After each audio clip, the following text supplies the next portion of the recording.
Agora há pouco eu comecei a falar sobre transações, falei sobre logs de transações.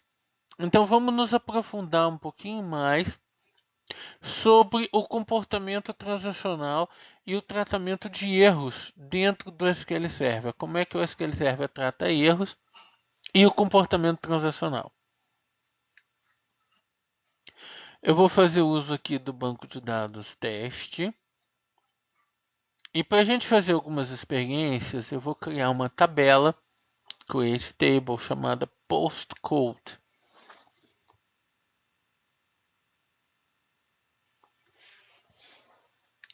Então aqui nessa tabela postcode, eu estou criando aqui um campo code, varchar. Só tem esse campo na tabela. É um campo código, varchar 10, que é a chave primária da tabela. E aqui eu estou criando o que é chamado de uma check constraint.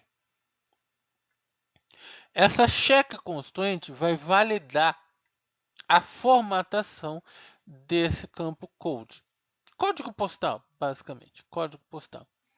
Está em formato americano, mas seria o formato de código postal. Eu estou usando. É interessante como eu posso usar like numa check constraint para fazer a validação. E está usando até algumas expressões de like consideravelmente complexas para fazer a validação. Então ele está validando possíveis formatos para esse código postal. Está colocando 3 possíveis formatos, que o código postal se encaixe nesse primeiro, nesse segundo ou nesse terceiro.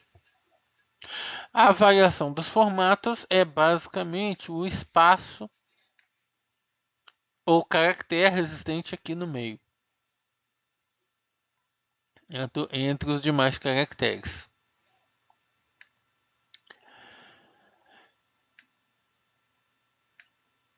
Aqui nessa aula a gente está usando essa check constraint só para esse exemplo. Tá?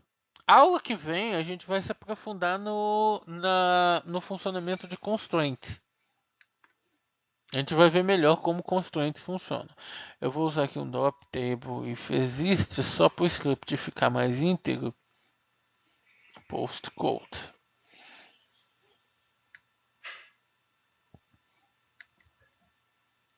Pronto.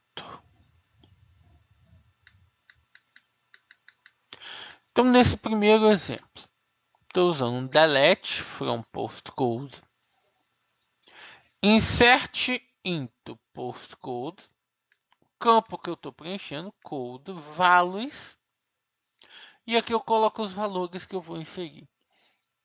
Uma questão interessante da sintaxe do insert, que eu nem mostrei no exemplo anterior, devia ter mostrado no exemplo anterior também, é que eu posso inserir vários registros no mesmo insert usando o values. Isso é uma sintaxe recente. Me falha a memória em qual versão do SQL Server surgiu essa sintaxe. Aqui eu estou inserindo 1, 2, 3, 4, 5 registros na mesma instrução insert. Só que um desses postcodes que eu estou inserindo aqui nessa instrução insert, ele está inválido. Por quê? Porque essa segunda parte do código postal devia começar com um número, está começando com uma letra, está inválido. E esse postcode ele também é primary key, significa que eu não posso ter duplicação dele. Eu não posso ter dados duplicados nesse postcode e aqui eu estou inserindo dados duplicados. Então tem dois erros nesse insert. Então, primeiro, eu tenho um código inválido, segundo, eu tenho um código duplicado. Então eu vou selecionar esse bloco inteiro. Primeiro eu apago todo o conteúdo da tabela para a gente ter um resultado bem íntegro. Aí eu vou fazer o insert e depois vou fazer um select para ver o resultado. Aí está, eu vejo o conflito de check constraint. O resultado, nada foi inserido. O insert aqui é uma única instrução. Quando deu erro na instrução, ele cancelou toda a ação da instrução, não importa se o insert está inserindo vários registros. Aí a gente tem aí um conceito. Cada instrução individualmente funciona como se fosse uma transação. Não importa se a instrução está inserindo um ou vários registros. Se a instrução é cancelada, ele cancela transacionalmente a instrução. Tudo que a instrução estava fazendo é cancelado. Então, cada instrução de manipulação de dados funciona como uma transação. Então, ele cancelou tudo e nenhum registro foi inserido. Agora vamos ver se, ao invés de utilizar um único insert, eu estivesse fazendo as mesmas inserções, mas usando vários inserts separados.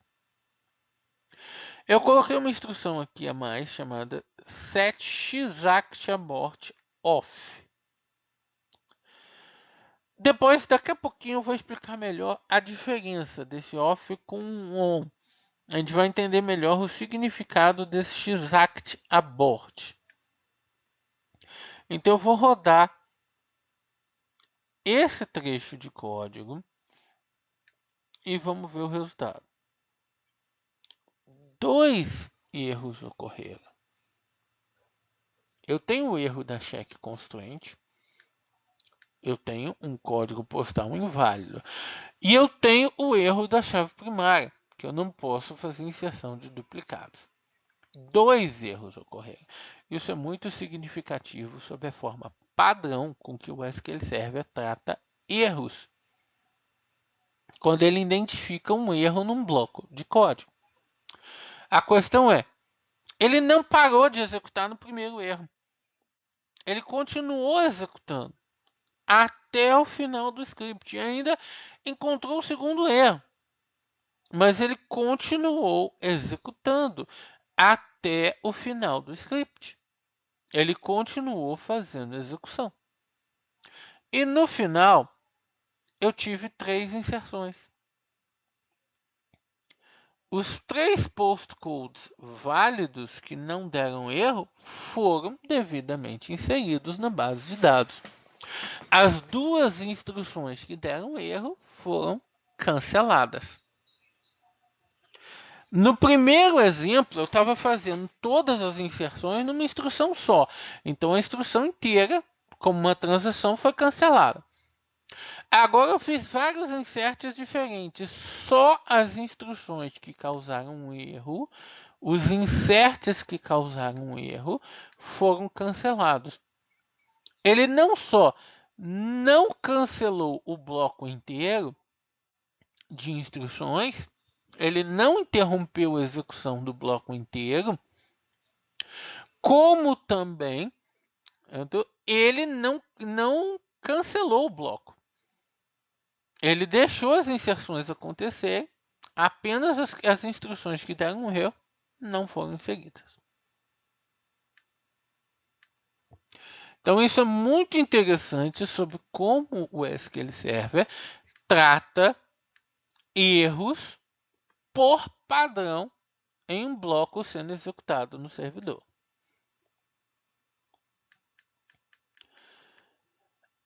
Agora vamos causar um erro diferente.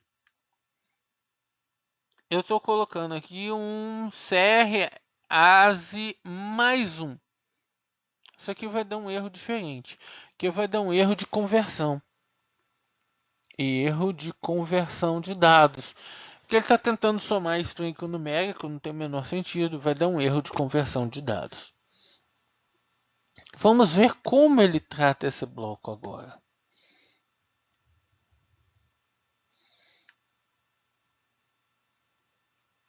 Ele deu um erro só. No exemplo anterior, ele tinha dado os 2 erros, o erro de código inválido e o erro de chave duplicada. Agora ele deu um erro só. Erro de conversão. E no resultado eu tenho só 2 inserções. A primeira e a segunda. Quando ele chegou no erro de conversão, ele parou. O registro seguinte, o insert seguinte, Funcionaria, mas ele não rodou. E também não rodou o último insert, que daria um erro, também não executou. E também não executou o print de uma mensagem de sucesso, não executou. Então, ele parou a execução nessa instrução. Qual a diferença? Qual a diferença, por exemplo, anterior, em que ele não parou? A diferença é o tipo de erro. Ou seja, existem erros que o SQL Server não considera graves o suficiente para interromper a execução de um bloco de código. Por exemplo, um erro de uma constraint avisando que o valor é inválido, ele não considera grave o suficiente para interromper o bloco inteiro de código. Quando ocorreu o erro da constraint, ele interrompeu apenas a instrução que causou aquele erro. Mas existem erros que o SQL Server considera muito graves dentro de um bloco de código. E quando um desses erros que o SQL Server considera muito graves num bloco de código ocorrer, como por exemplo, este erro de conversão de dados, o SQL Server interrompe a execução do bloco inteiro. Ele parou a execução do bloco nessa instrução insert. Então a gente vê aqui o resultado do select trouxe só as duas primeiras instruções insert. Mas aí vocês vão periferar para mim e vão dizer que não está fazendo o menor sentido. Por que não está fazendo o menor sentido? Porque eu selecionei isso aqui tudo e rodei. Eu rodei esse bloco inteiro. Eu estou afirmando que ele parou a execução aqui. A gente consegue ver que ele não executou essas duas instruções de baixo. 3 instruções de baixo. Mas como é que ele executou o último select? Como é que eu posso dizer que ele interrompeu o bloco inteiro, se na verdade ele pulou desse insert para o último select e executou esse meu último select aqui, me mostrando o resultado da query na tabela postcode? Qual o sentido disso? O sentido disso é o significado da instrução go. A instrução go, ela nem mesmo existe. Ela não é uma instrução do SQL Server, ela não é uma instrução do servidor. A instrução go é uma instrução das ferramentas client do SQL Server. Neste exemplo, o meu client do SQL Server é o SSMS, o Management Studio. A instrução Go é uma instrução do Management Studio, ou seja, uma instrução da ferramenta client do SQL Server. O que a instrução Go diz? A instrução Go marca um fim de bloco. Então, eu selecionei tudo e mandei executar. Mas o client, o SSMS, encontrou as instruções Go e mandou esse conjunto de instruções como 3 blocos diferentes. Então, tem um primeiro bloco, um segundo bloco e um terceiro bloco. Eu tenho, na verdade, 3 blocos diferentes sendo enviados para o servidor. Agora sim, o que eu falei começa a fazer sentido. O que aconteceu? Ele realmente, o bloco do meio, o segundo bloco, causou um erro muito grave, que ele considerou muito grave. Ele interrompeu de imediato a execução do bloco inteiro. Mas passou a executar o bloco seguinte. O bloco seguinte foi o select asterisco from postcode, ou seja, ele interrompe, quando ele encontra um erro muito grave, ele interrompe a execução do bloco e passa a executar o bloco seguinte.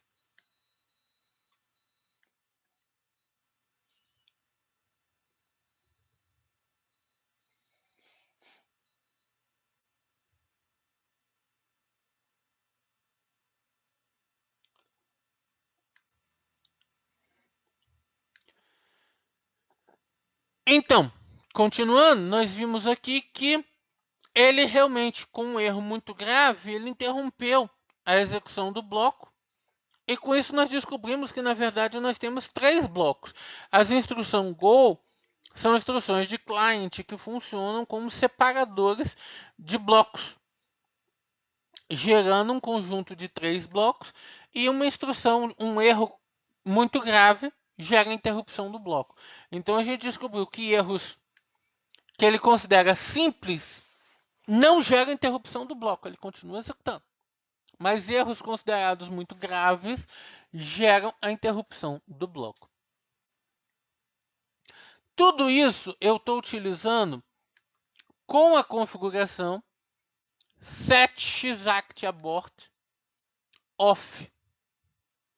Eu estou utilizando a configuração setxactabort off, que é o default. O SQL Server trata o setxactabort a nível de servidor como default. Agora, se eu mudar esse xactabort e colocar um setxactabort on, com isso eu mudo o comportamento do SQL Server em relação ao tratamento de erros. Quando eu utilizo setxactabort on, eu estou determinando para o SQL Server aborte qualquer que seja o erro. Então, qualquer que seja o erro, com setxactabort on, ele aborta o batch. Observe esse trecho de código do quarto exemplo.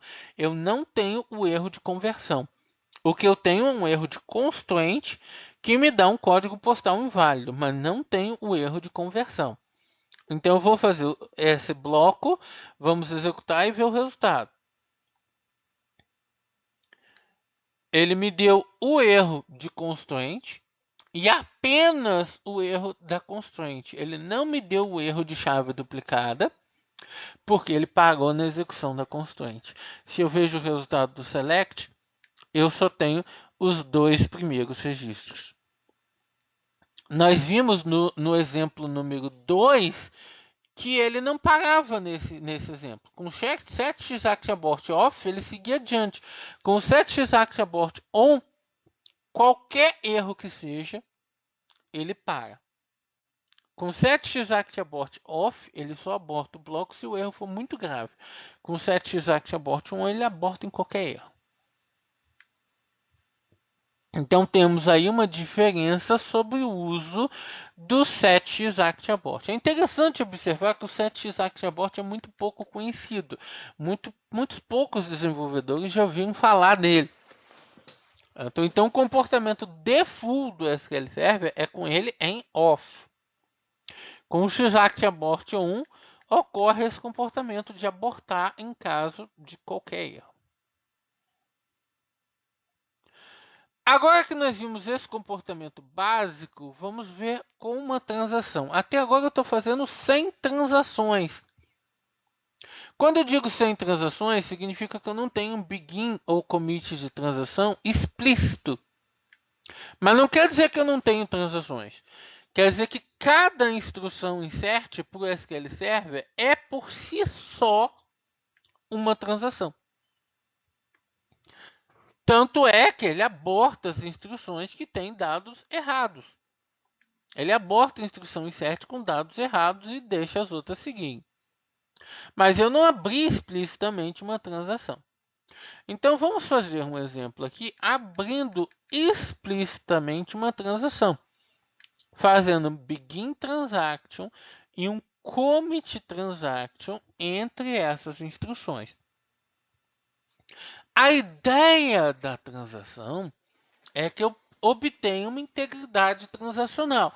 A integridade transacional significa o quê? Significa que todos esses registros sejam inseridos em conjunto, ou seja, que todos eles sejam inseridos na tabela ou que nenhum seja, mantendo a integridade transacional. Ou todos são inseridos ou nenhum é inserido. O problema é que muitos desenvolvedores veem a transação de forma muito romanceada. Veja bem, existe a interpretação equivocada de que esse bloco de código aqui estaria correto. Na verdade, esse bloco de código está totalmente errado, pela forma como o SQL Server trata erros. Observe o set execAbort off. Eu começo a transação, vamos ver o resultado final. Eu tenho dois erros. Eu tenho o erro da check constraint e o erro da primary key. Mas no resultado eu tenho as 3 inserções. Ou seja, ele não respeitou a integridade transacional. Eu tenho uma transação, mas ele não respeitou a integridade transacional. Ele não manteve o respeito pela integridade transacional. Por quê? Pela forma como o SQL Server trata erros. Se eu tenho um erro que não é um erro muito grave, como nesse exemplo aqui desse terceiro insert, ele simplesmente segue adiante. Ele dá o erro, impede que essa instrução se conclua e segue adiante. O meu código deveria checar a ocorrência do erro e impedir que o commit transaction acontecesse, mas o meu código não está fazendo isso. O meu código não está impedindo o commit transaction de acontecer.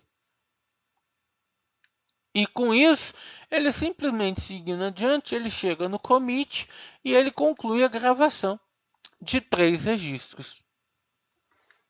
Ou seja, nossa conclusão, esse exemplo 5 é a forma errada de montar uma transação no SQL Server. É uma forma romanceada, mal interpretada, de montar uma transação no SQL Server apenas com begin commit sem nenhum tratamento de erro adequado. Essa é a forma errada de se montar uma transação no SQL Server. Observe que eu estou falando de codificação no SQL Server. Isso é diferente se a aplicação, uma aplicação .NET, por exemplo, estiver mandando essas instruções para o servidor. Possivelmente instrução por instrução. Porque quando o desenvolvedor estiver mandando essas instruções para o servidor, ele vai estar cercando essas instruções com blocos de tratamento de erro. Try catch. E ele vai identificar a ocorrência de um erro no insert e desfazer a transação. Veja bem, o desenvolvedor vai desfazer a transação no nível da aplicação. É o que está sendo esperado que aconteça se o desenvolvedor mandar instrução por instrução para o servidor. Mas existem muitas situações em que eu vou criar o bloco transacional diretamente no servidor. Dentro de uma Stored Procedure, por exemplo, dentro de um trigger, a gente vai ver a criação de Stored Procedures e triggers em mais detalhes na semana que vem. Então eu posso estar querendo criar isso dentro de uma Stored Procedure, dentro de um trigger, manter a transação toda codificada dentro do servidor. Posso querer fazer isso, e essa é a forma errada de fazer, porque eu não estou tratando o erro adequadamente. Aqui no sexto exemplo, eu aproveito para mostrar o mesmo resultado com o set execAbort on, com abort setado para on. Aí a gente tem uma curiosidade, um resultado curioso, porque o set execAbort on, ele aborta o batch a partir do primeiro erro que ocorra. Ele não conclui a execução do batch. Ao abortar o batch a partir do primeiro erro que ocorra, ele invalida a transação inteira. Então, na verdade, o que o set execAbort on, quando ele está on, ele faz em relação ao comportamento transacional é fazer com que a transação se comporte da forma que os desenvolvedores imaginam que ela se comportaria. Então, na verdade, este trecho de código, ele para no primeiro erro e não insere registro nenhum. Faz com que o comportamento do bloco seja o comportamento ilusoriamente imaginado por desenvolvedores. Então, o 7xActAbort1, que é muito pouco conhecido, transforma esse comportamento transacional em um comportamento real. Aí ele passa realmente a estar válido. Esse bloco é válido por causa do 7xActAbort1.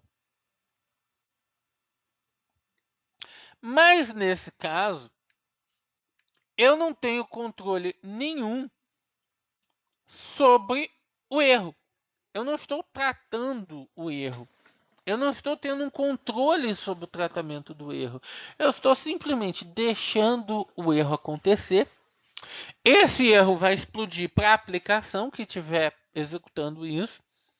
Isso poderia estar dentro de uma Store Procedure, por exemplo. A aplicação executa a Store Procedure e esse erro vai explodir para a aplicação. Então, esse erro vai ser jogado para a aplicação e eu não estou fazendo tratamento nenhum. É válido? É. Mas eu posso querer fazer um tratamento melhor de erro. Vamos ver esse sétimo exemplo aqui,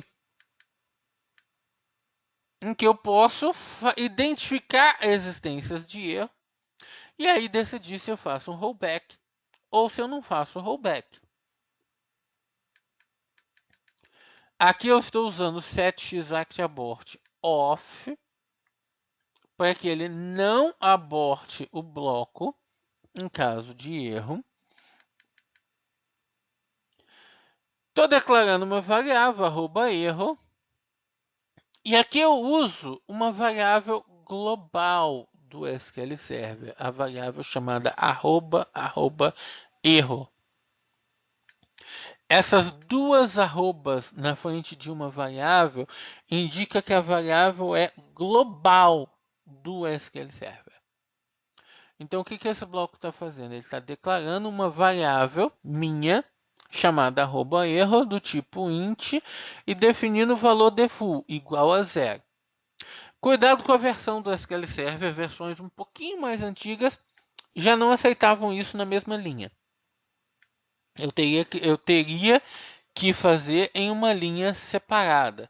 Teria que fazer um select @erro igual a 0 ou um set @erro igual a 0, mesmo efeito. Então, versões um pouquinho mais antigas do SQL Server já me exigiriam fazer isso em linha separada. Aqui eu estou jogando para dentro dessa variável @erro uma soma do valor de erro.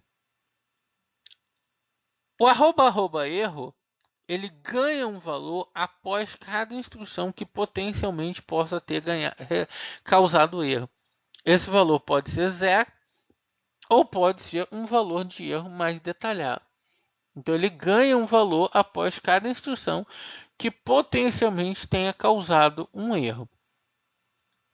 Aí está. Então ele está me dando o potencial erro dessa instrução. No final, eu verifico. Se o @erro for maior que 0, estou verificando a minha variável que foi recebendo o código de erro de cada instrução. Se for maior que 0, quer dizer, algum desses inserts deu erro. Então, estou dando um rollback na transação como um todo e dando um print. Ó, deu um erro aí.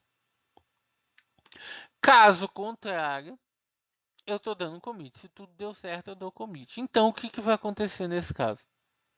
Ele vai executar até o final. xActAbort está off. Então ele vai executar até o final, mas no final ele decide. E deu erro, aí dá rollback. Mas aí eu vou ver as mensagens de erro de todos os dados. Se for uma importação de dados, por exemplo, eu vejo todas as linhas que causaram erro. Eu estou vendo que na importação de dados que eu estou tentando fazer, existe um erro de check constraint e existe um erro de chave duplicada no bloco de dados que eu estou tentando importar. Aí ele desfez a importação inteira. Eu conheço as mensagens de erro do bloco, aí eu posso corrigir para refazer a importação.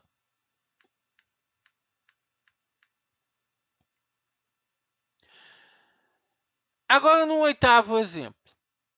Supondo que eu tenho uma transação mais complexa, que envolva várias atividades, que envolva várias tarefas que têm que ser feitas transacionalmente.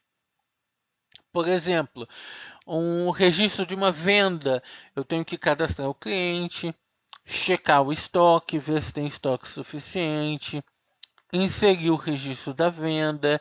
Se não tiver estoque suficiente, eu tenho que emitir um pedido de compra para o meu fornecedor. Eu posso ter várias tarefas no âmbito de uma venda, uma transação um pouquinho maior. Quais as opções de tratamento do funcionamento dessas transações maiores? Eu posso testar o @erro em cada instrução da transação e decidir o que eu vou fazer. Eu posso decidir instrução a instrução ou no final decidir o que eu vou fazer. A cada momento está testando o @erro a cada instrução da transação. Ou eu posso usar o xActAbort on e se der um erro na transação, ele vai interromper tudo, abortar a transação inteira e mandar uma mensagem qualquer para a aplicação. E eu não vou ter o controle de qual mensagem está sendo mandada para a aplicação. Ele apenas está abortando tudo. Ou, se eu quiser ter um controle mais cuidadoso desse erro, eu posso utilizar um bloco try-catch para fazer a captura do erro e decidir o que fazer. Esses dois exemplos de cima, o A e o B, a gente viu nos exemplos anteriores. Vamos ver esse try-catch agora.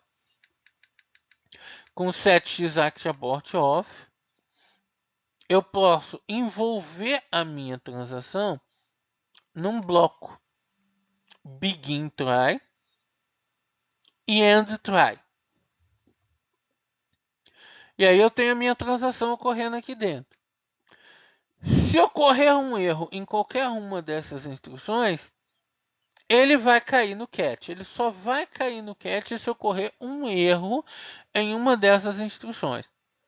Então eu estou usando um select para recuperar as informações sobre o erro que ocorreu. Eu estou usando várias funções aqui que só podem ser utilizadas no bloco catch de um try-catch. Eu só posso utilizar essas funções no bloco catch de um try-catch. Error number, severity, state, error procedure, error line, error message, para recuperar as informações sobre um erro. E aí, já que deu erro, eu cancelo a transação, faço rollback. Mas veja bem, eu estou fazendo rollback, estou cancelando a transação? Estou. A transação está íntegra? Está. Mas eu estou tomando cuidado de ter o controle sobre o erro. Eu estou mantendo o meu controle sobre o erro.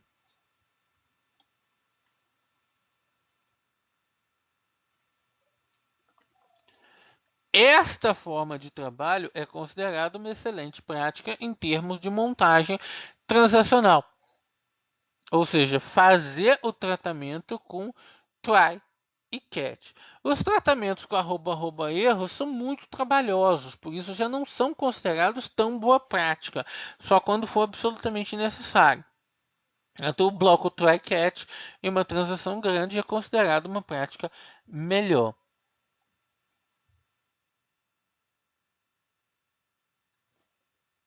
Então, vamos testar.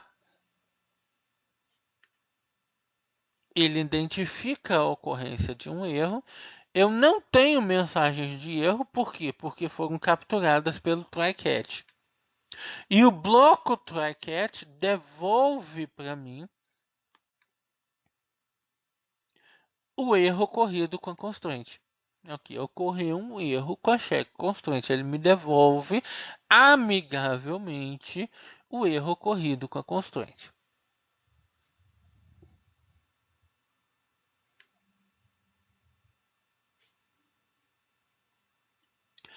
Uma opção que eu tenho é decidir, tudo bem, ocorreu erro com a constraint. Ah, mas isso é uma importação grande, eu não vou dar rollback em tudo a cada erro que ocorrer. Eu vou corrigir o erro da constraint, mas vou continuar só a partir do ponto que ele parou. Então, dá commit, mesmo que ocorra erro, dá commit, e depois a gente continua a partir do ponto que ele parou.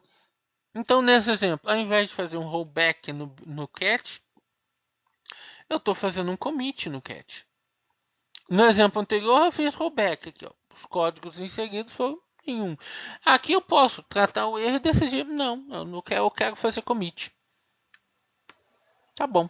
Então, decidi que eu quero fazer commit. Mesmo que tenha dado um erro, eu quero fazer o commit da transação. Eu posso decidir isso, eu vou fazer o commit da transação. E eu só esqueci de selecionar o select postal code aqui embaixo para mostrar que ele fez o commit dos dois primeiros inserts e ele parou no primeiro erro que ocorreu. Por que ele parou no primeiro erro que ocorreu?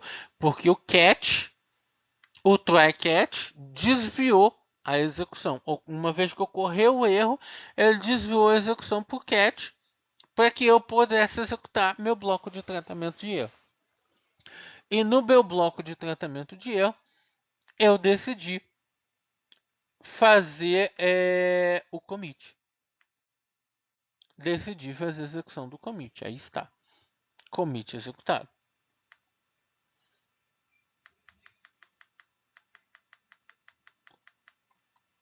Só que, se o erro que ocorrer for muito grave, eu vou ter uma falha no commit. Por exemplo, é o mesmo bloco igualzinho, só que aqui eu tenho um erro de conversão. Eu decidi, se ocorrer o erro, faz o commit assim mesmo, eu vou corrigir a partir do ponto em que está o erro. Só que um erro de conversão é muito grave. Eu não posso fazer um commit quando eu tenho um erro grave assim. Ele impede o commit. Ele avisa, a transação não pode ser commitada. Só pode levar rollback. Uncommittable transaction foi detectada. Então ele não consegue fazer o commit e a instrução commit me devolve erro nesse caso. Como é que eu posso, então, aqui no catch, determinar se o erro que aconteceu foi um erro muito grave que impede o commit, ou se não foi um erro tão grave assim, que não chega a impedir o commit? Como é que eu posso determinar isso?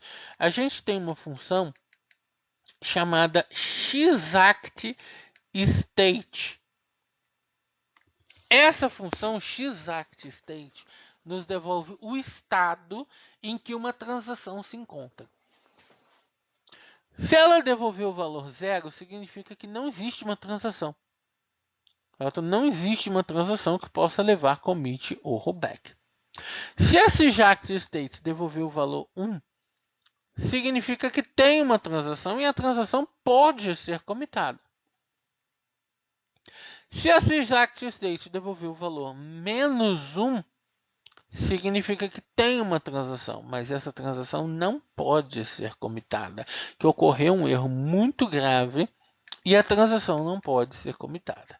Então, para fazer esse tratamento, eu posso aqui no catch fazer um if no xActState. If xActState igual a menos 1, rollback transaction, else commit transaction. Então,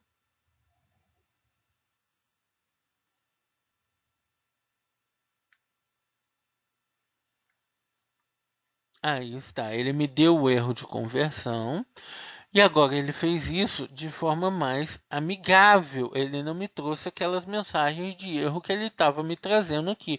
Por quê? Porque no catch ele identificou que o xActState estava como menos 1. Ao invés de tentar forçar o commit, ele viu, esse já era, não dá para sair daqui. e ele fez o rollback transaction, desfazendo todas as inserções que tinham sido feitas. Porque o erro foi grave demais, foi um erro de conversão de dados que o SQL Server considera muito grave e invalidou a transação toda. Até agora eu estou usando X-Act Abort Off, desculpa. Estou usando sempre X-Act Abort Off, o que é o padrão do SQL Server. Eu particularmente gosto de usar X-Act Abort Off. É o padrão do SQL Server. Agora, só para a gente observar, se eu usar X-Act Abort On, mesmo que eu não tenha um erro grave, que meu erro seja banal, o que o X-Act Abort On faz? Ele muda o estado da transação para -1. Qualquer erro, por mais banal que seja, ele muda o estado da transação para -1. Então a gente vai observar que, neste caso, ele cai no X-Act State igual a -1, apesar do erro ser um erro bobinho de check constraint. Que a gente viu que quando o X-Act Abort está off, ele consegue seguir adiante com o erro de check constraint. Mas quando o X-Act Abort está on, ele seta o X-Act State da transação para -1. Observe que o X-Act Abort 1 tem o hábito de abortar o batch. Mas a aplicação de um begin try e um end try no bloco de execução faz com que ele não aborte o batch. O begin try e o end try evita que ele aborte o batch. Ele consegue capturar o erro e levar a execução para o catch. Mas aí como é que eu vou saber o que está acontecendo? Verificando a X-Act State, eu consigo verificar o que está acontecendo. E aqui vou identificar que o estado da transação está inválido, é necessário um rollback. Só que no caso do X-Act Abort 1, o estado vai sempre estar inválido. Sempre está inválido.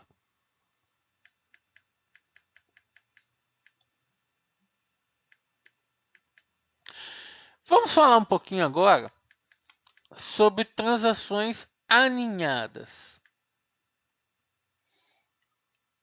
Ou seja, transação dentro de transação.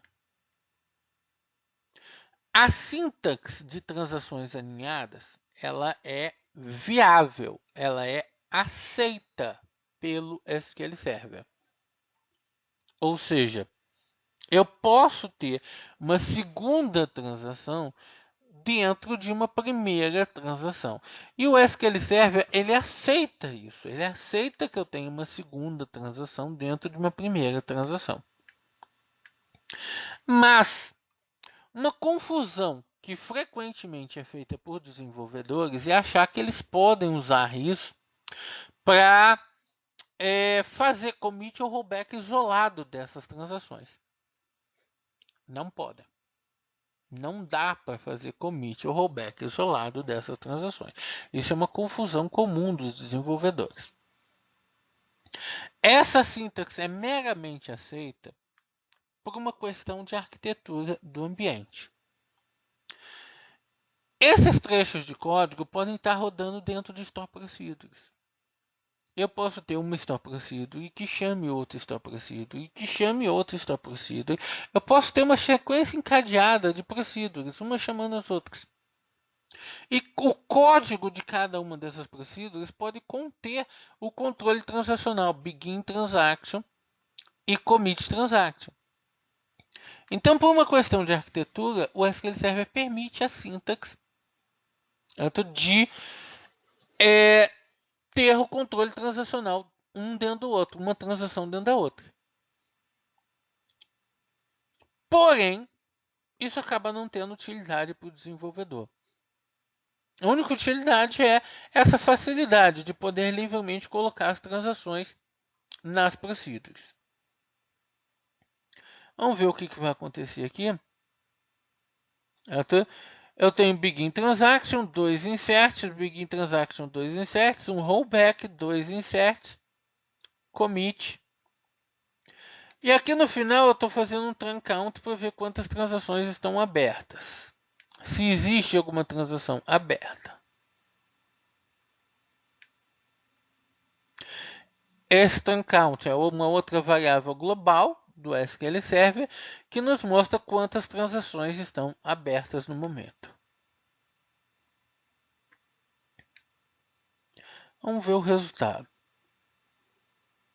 Eu tenho uma mensagem de erro. O que a mensagem de erro diz? O commit não tem nenhum begin transaction correspondente. O commit não tem nenhum begin transaction, ou seja, ele está dizendo que esse commit não tem um begin, mas esse commit tem um begin aqui de cima. O que deu errado? O que deu errado é que o rollback aqui não faz o que o desenvolvedor pensa que faz. O rollback aqui no meio, ele não vai fazer rollback só da transação de dentro. Um rollback de uma transação sempre faz o rollback de tudo. Então ele cancelou a transação principal. Aí quando ele chega no commit, ele já está sem transação. Reparem os inserts que foram feitos só os dois últimos inserts. Como o rollback desfez a transação inteira e não só a transação mais interna, os dois primeiros inserts também foram cancelados. Ele só inseriu os dois últimos registros que já foram inseridos fora da transação. Cada insert aqui foi uma transação independente, fora de um bloco de transação. O truncount devolveu 0, ou seja, sem nenhuma transação no momento.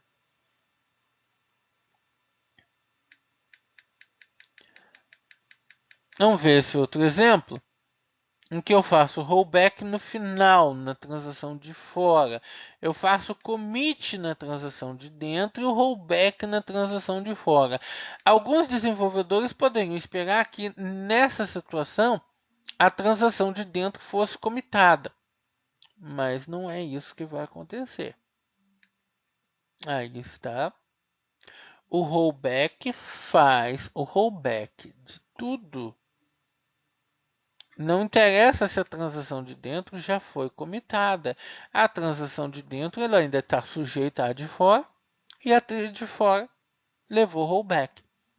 É rollback de tudo e nada foi inserido dentro da tabela postcode.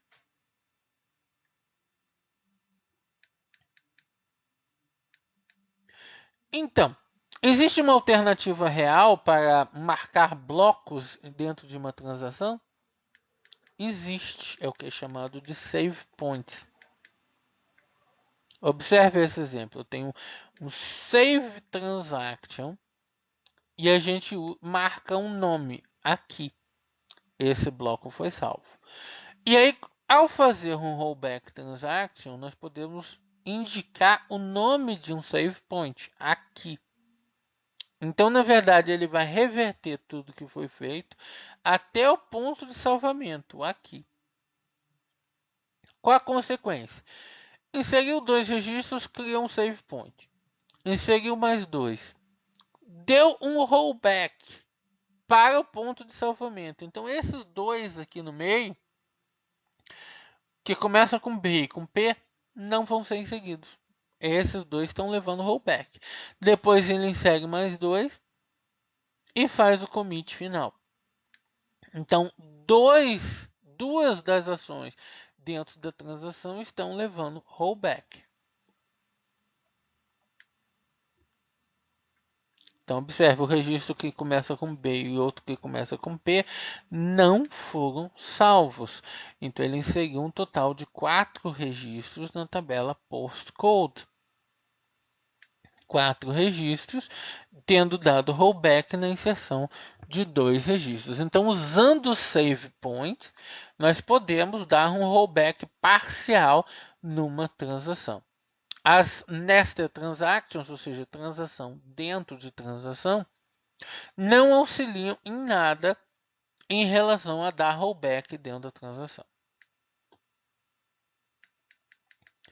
E um outro conceito muito interessante é o conceito de implicit transactions, transação implícita. Em uma situação, digamos, padrão, uma situação normal, cada instrução de manipulação de dados é por si só uma transação inteira. Cada insert é por si só uma transação inteira, com begin e commit, como se tivesse um begin e um commit dentro do insert. Mas, quando a gente liga a instrução set implicit transactions on, quando a gente liga esse implicit transactions, a primeira instrução de manipulação de dados que eu utilizo, ela abre uma transação e não fecha.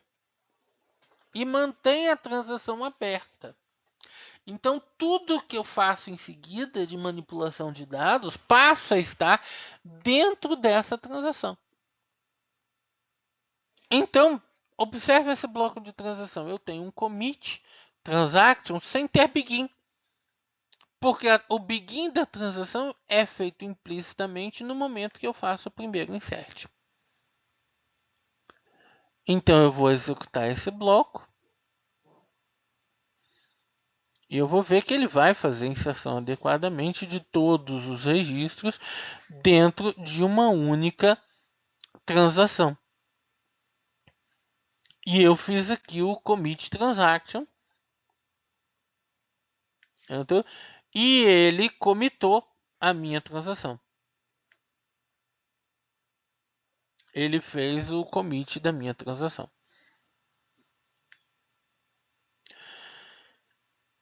Cada instrução abre uma nova transação. Cada instrução que eu faço, quando o implicit transaction está on, cada instrução que eu faço abre uma nova transação. Nesse exemplo aqui, o select que eu fiz de postcode no final abriu uma nova transação. Ele já abriu uma nova transação, por isso o truncount voltou como 1. Ou seja, já tem mais uma transação aberta por causa do select que eu fiz em postcode. Deixa eu fazer rollback dessa transação, rollback transaction.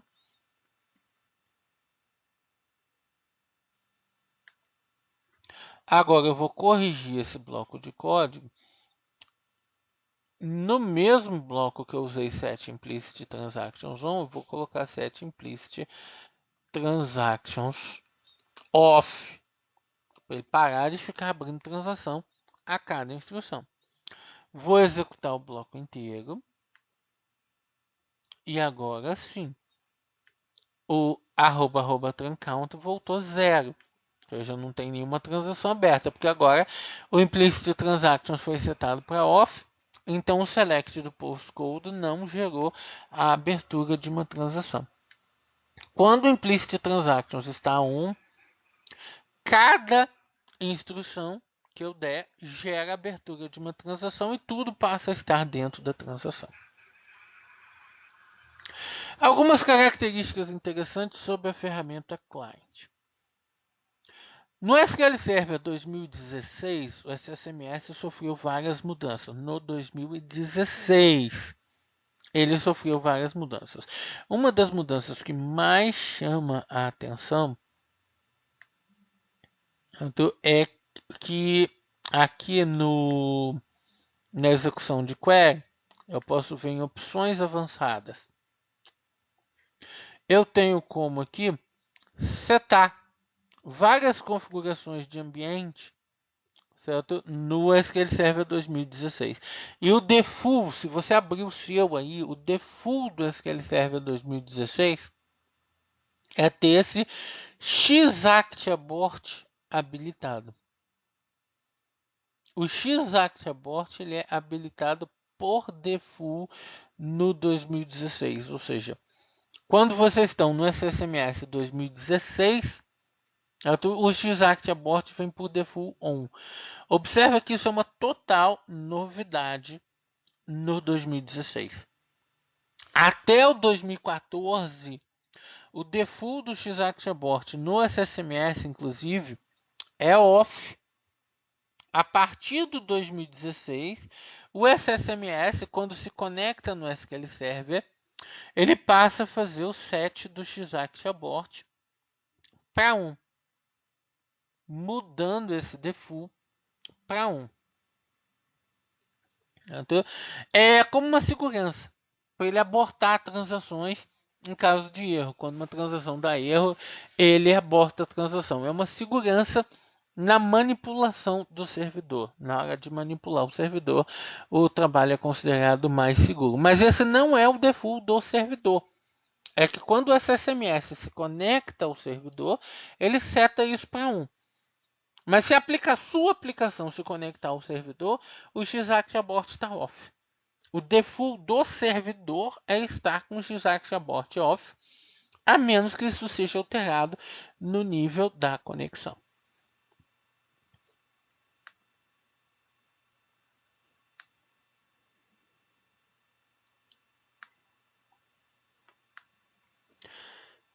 Outra questão interessante é sobre o Implicit Transactions. Versões anteriores do SSMS tinham o Implicit Transactions como uma opção aqui. Aqui a gente vê que ele não aparece. Ah, tá aqui, só está na outra aba. O Set Implicit Transactions como uma opção. Então, por que ele tem como opção aqui? Qual a utilidade disso? Ocorre que no Oracle, nas ferramentas de manutenção do Oracle, o Implicit Transactions ele é padrão. É default trabalhar com Implicit Transactions. Cada instrução que você faz está abrindo uma transação. E você tem que tomar cuidado com isso quando está trabalhando dentro do Oracle. Então, no SQL Server, o padrão é exatamente o contrário. O padrão é isso desligado. Então, as instruções são independentes. No Oracle, isso é ligado. Eu, particularmente, estou muito habituado com SQL Server. Eu gosto de trabalhar com isso desligado. Porque eu acho muito perigoso trabalhar com isso ligado. Cada select que eu dou, ele está abrindo uma transação e deixando a transação aberta. Então, cada select que eu dou, na verdade, está locando as tabelas. Pode estar pondo lock em tudo quanto é tabela e impedindo até trabalho de produção, se eu estiver conectado em produção por acidente, por exemplo. Impedindo até os usuários de produção de acessarem a tabela em alguns casos. Então, eu particularmente não gosto de trabalhar com Implicit Transactions ligado. Nas provas de certificação, todos esses exemplos que eu mostrei aqui são cobrados. E são cobradas variações desses exemplos. Na prova de certificação, vocês vão ver várias variações desses exemplos. E ele vai pedir para completar, fazer montagens de código, perguntar o que está acontecendo, qual vai ser o resultado, assim por diante. Então, várias variações desses exemplos vão acontecer nas provas de certificação.